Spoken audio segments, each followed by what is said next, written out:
La ciudad tenía el pulso de un animal enfermo. El padre Elías lo sentía cada noche, respirando bajo los adoquines húmedos entre los cables eléctricos que zumbaban como venas abiertas. No dormía, ya no podía, había dejado de rezar hacía meses. Aunque todavía fingía hacerlo, frente al altar vacío, el apartamento donde vivía olía a papel quemado y a fe vencida. Las paredes, antiguas y agrietadas, guardaban ecos de oraciones que nadie quiso escuchar.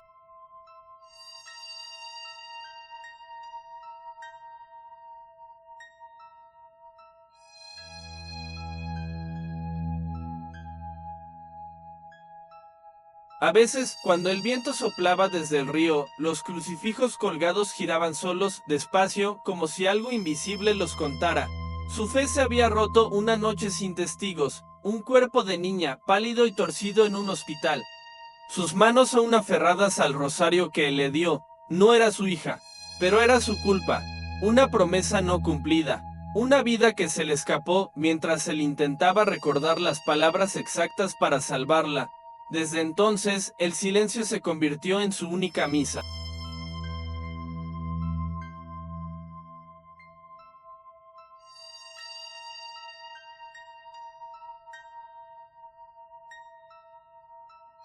Y en ese silencio, las sombras aprendieron a hablar.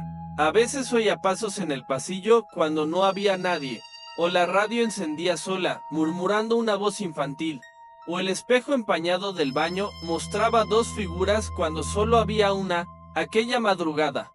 El teléfono sonó. Elías lo miró durante un largo minuto, sin querer tocarlo. A las 3:13, la hora en que la fe duerme. Padre, una voz tembló al otro lado. Mi hija dice que usted la visita por las noches.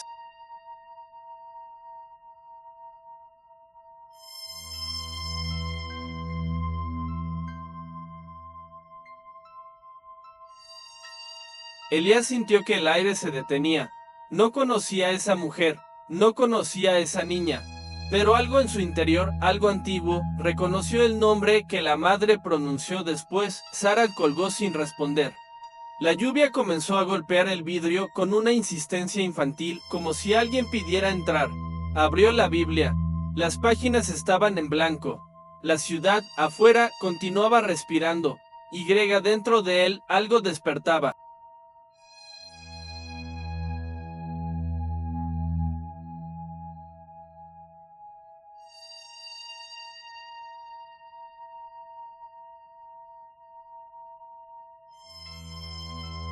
¿Has sentido alguna vez que tu propio pasado intenta hablarte desde otro cuerpo?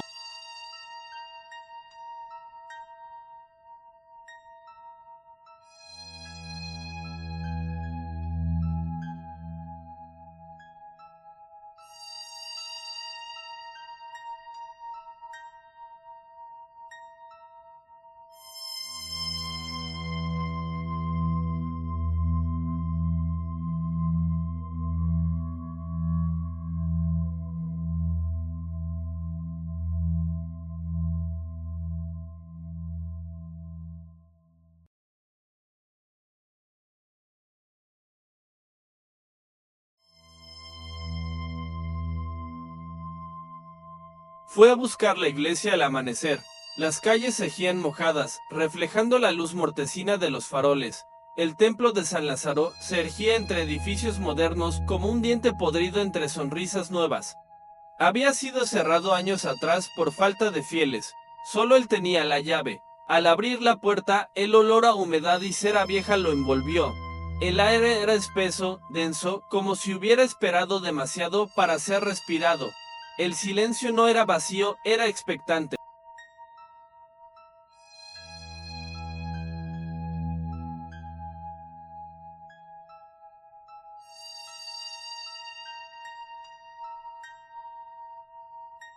Caminó hasta el altar. Los vitrales estaban cubiertos de polvo, pero aún filtraban una luz azul que recordaba al agua. Encendió una vela. La llama tembló. El eco de su respiración parecía multiplicarse por las paredes. Entonces oyó una tos. Giró lentamente. Una mujer estaba sentada en la última banca, ropa sencilla, abrigo húmedo, mirada exhausta. Soy Lucía, dijo sin levantar la voz. Usted me habló anoche. Elías no supo qué responder. La mentira se quebró sola en su garganta.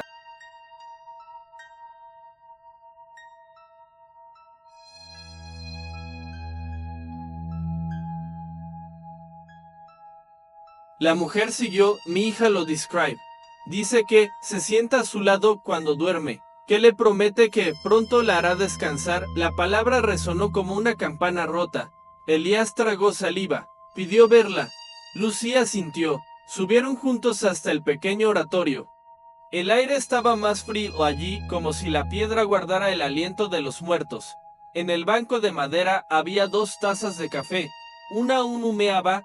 Lucía se sentó frente a él.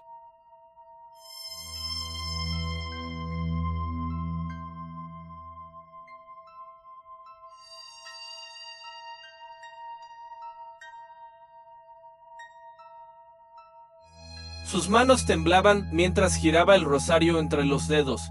Le contó que Sara hablaba con alguien a quien llamaba el hombre triste, que a veces despertaba con las muñecas marcadas, o los ojos fijos en una esquina donde no había nada. Elías escuchó sin interrumpir. Había en esa voz una tristeza conocida, la de quien todavía quiere creer que la fe puede curar lo que la mente ya perdió. Él conocía esa ilusión, la había amado, la había destruido.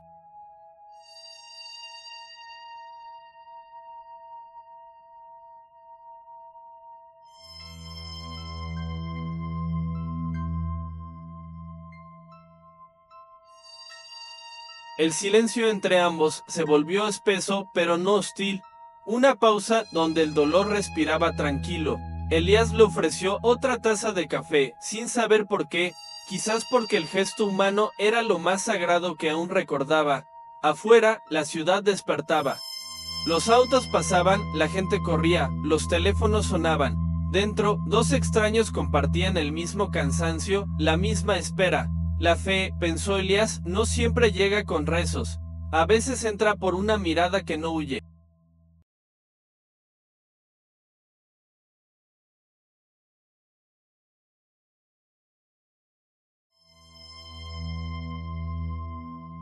¿Has sentido alguna vez que alguien te vio justo cuando querías desaparecer?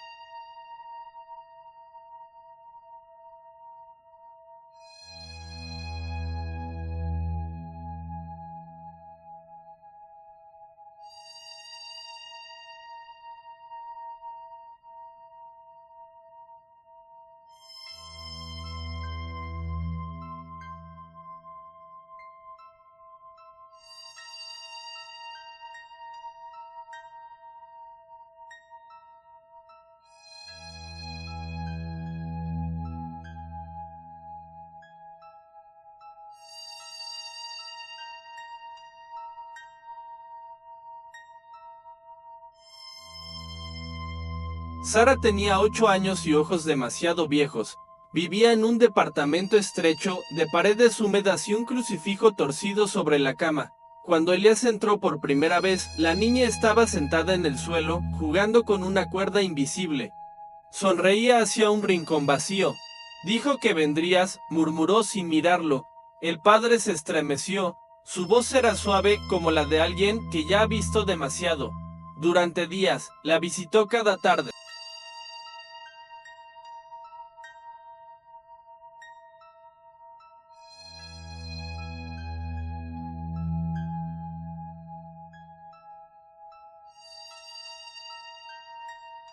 Llevaba incienso, agua bendita, oraciones escritas en pedazos de papel. Lucía preparaba té y los observaba desde la puerta. Sara hablaba poco, pero cada vez que Elías encendía una vela, ella se acercaba, fascinada. ¿Por qué la luz tiembla?, preguntó una tarde. Porque tiene miedo, respondió él. Ella sintió como si comprendiera algo que él no. Y rió. Una risa limpia, imposible en una casa donde el aire olía a desesperanza.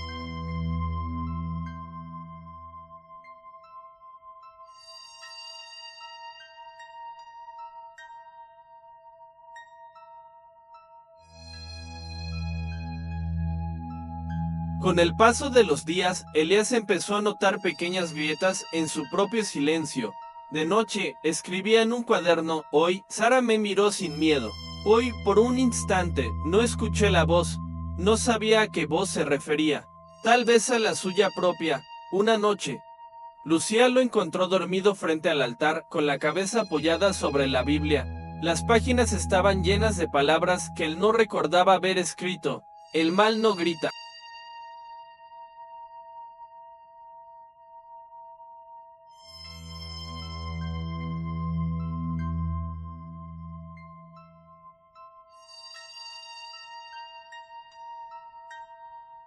Susurra con ternura: los que rezan sin fe también son escuchados. Lucía no lo despertó, simplemente lo cubrió con una manta y se quedó observando cómo su rostro, aún en sueño, parecía pedir perdón. Sara, mientras tanto, hablaba con su amigo invisible cada vez menos. Dibujaba sol, flores, ventanas abiertas. Elías comenzó a pensar que quizás el milagro era real, pero los milagros, lo sabía, nunca llegan sin costo.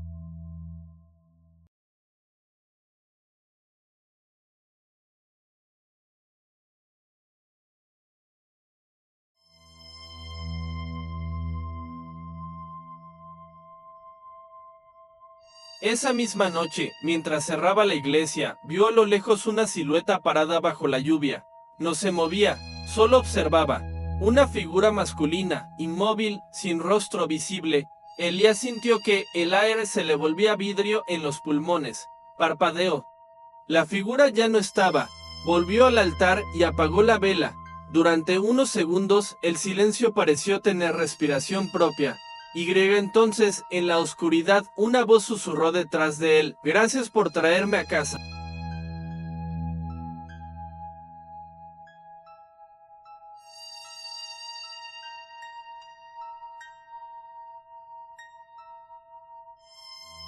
Cuando se giró, no había nadie, solo la llama muerta y el eco de su propio miedo. ¿Y si la luz que entra por tus grietas no viniera del cielo, sino de algo que te observa desde dentro?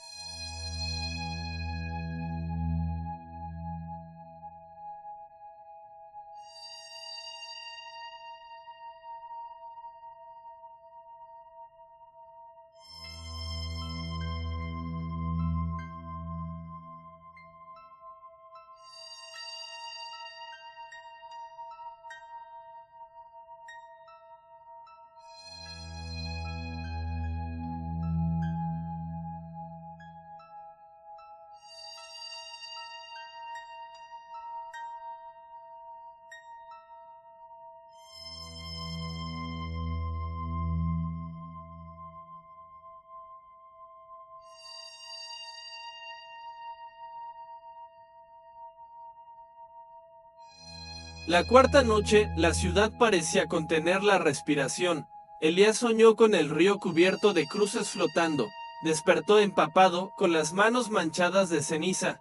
El reloj marcaba las 3:13, la misma hora. Siempre fue a la casa de Lucía. No necesitó tocar. La puerta estaba entreabierta. Dentro, un silencio espeso como sangre. El aire olía a metal, a algo antiguo y fresco. Sara estaba de pie frente a la pared, con los brazos extendidos, como si quisiera abrazar su sombra.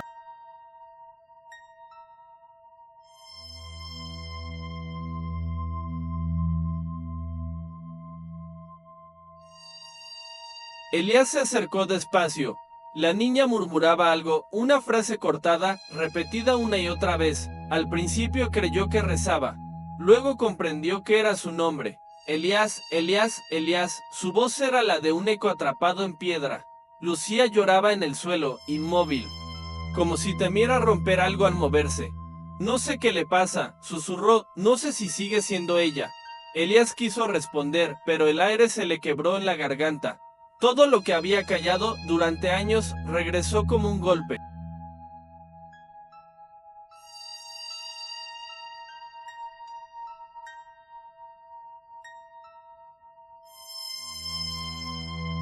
El cuerpo en el hospital, la promesa incumplida, la fe podrida, la voz que lo visitaba en sueños. Se arrodilló junto a la niña, tomó su mano helada, sintió un temblor que subía por su propio brazo, un frío que no era de este mundo, pero tampoco sobrenatural. Era un frío del alma, el mismo que la había alimentado tanto tiempo. ¿Qué quieres de mí?, susurró. Sara lo miró. Sus ojos eran negros, pero no malignos, eran pozos de dolor antiguo.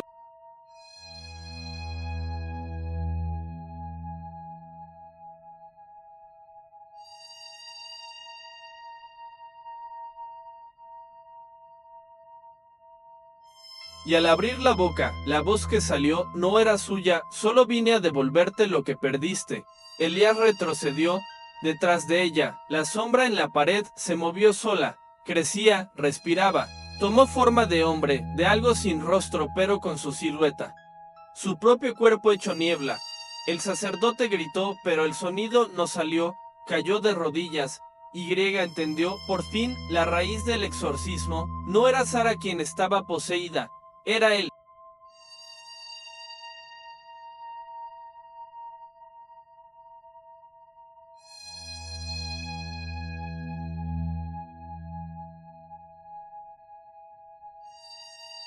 Todo lo que había negado, la culpa, el deseo, la rabia, la desesperanza, había buscado demonios en otros para no mirarse. Ahora su fe, vacía y gastada, le devolvía el reflejo. Lucía se acercó, lo tomó de los hombros. Padre, por favor, pero él ya no la oía. Dentro de su mente, la voz crecía. Te escondiste tras la cruz, pero tu cruz eras tú. Entonces todo se volvió oscuridad. El ruido del mundo se apagó. Y en ese silencio absoluto escuchó un suspiro.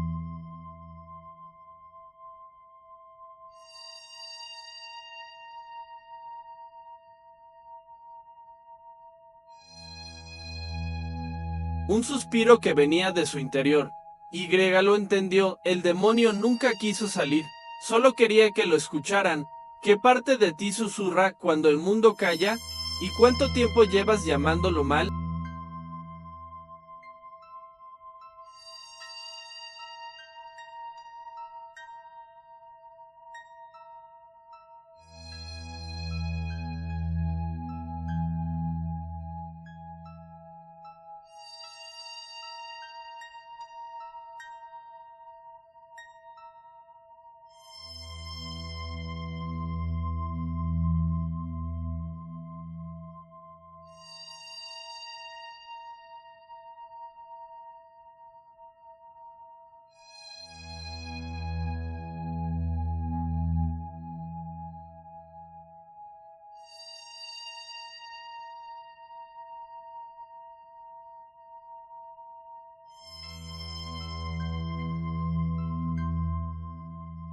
Despertó 3 días después en una habitación blanca.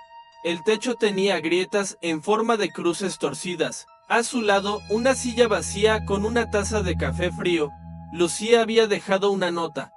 Sara duerme. Duerme en paz. Usted también debería intentarlo. Elías cerró los ojos. Por primera vez en mucho tiempo no oyó voces. Solo el rumor distante de la ciudad. Ese zumbido constante de motores y lluvia. Y debajo, muy lejos, una calma nueva.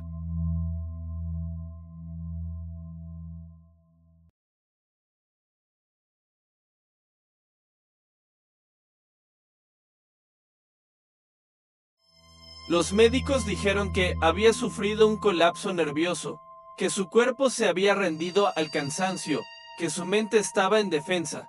Pero él sabía que no era locura, era rendición. Había dejado de luchar contra la oscuridad. Y por eso la oscuridad lo soltó. Cuando salió del hospital, el aire tenía otro peso.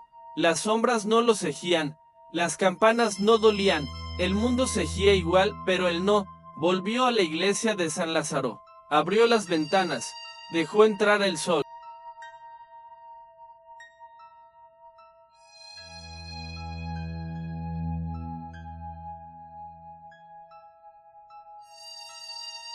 El polvo bailaba como un rezo antiguo.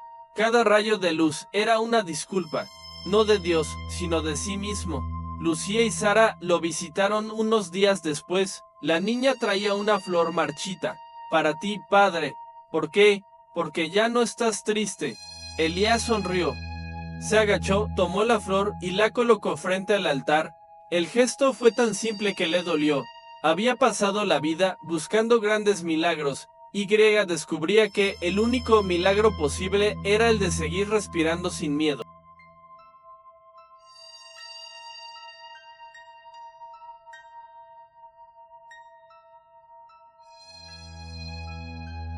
No volvió a predicar, solo limpiaba, arreglaba, escuchaba el eco del viento en los vitrales.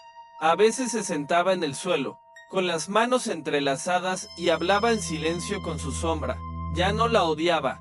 Era parte de su oración. Por las noches, encendía una sola vela, la observaba hasta que se consumía, y Griega en ese instante, entre la luz y la oscuridad, comprendía que ambas eran lo mismo, el pulso vivo de lo que somos.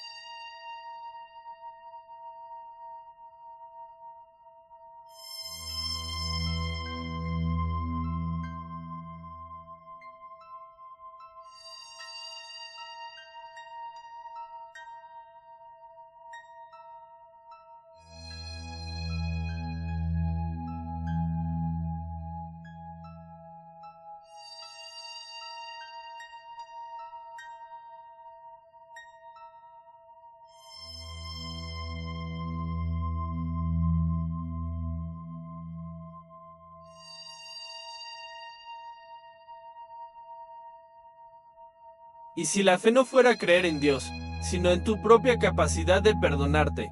Años después, la ciudad seguía igual, caótica, gris, llena de voces que nadie escucha. Elías caminaba despacio, con la sotana gastada y un cuaderno bajo el brazo. Ya no llevaba crucifijos, ni Biblias, ni agua bendita. Solo su sombra, que al atardecer parecía caminar más erguida que él. A veces pasaba frente al hospital y dejaba flores. No recordaba exactamente por quién, pero sentía que debía hacerlo.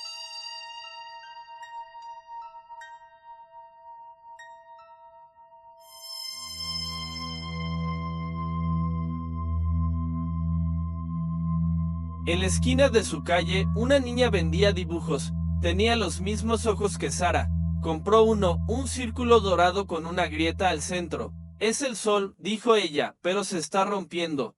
O curando, respondió él. La niña lo miró sin entender, pero sonrió. Y en esa sonrisa, él vio la vida continuar sin necesidad de explicación. Esa noche volvió a su apartamento, encendió una vela. El reflejo iluminó la pared agrietada. Las marcas de humedad formaban algo parecido a un rostro.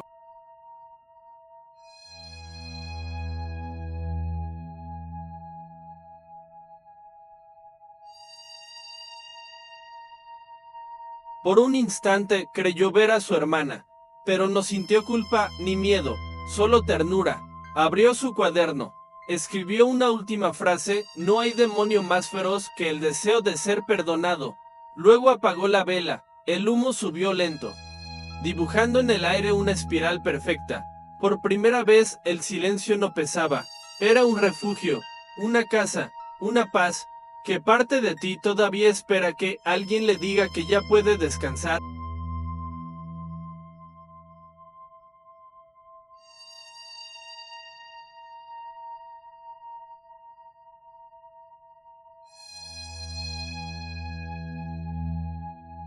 La cura no es olvidar, es aprender a vivir con lo que duele, sin odiarlo.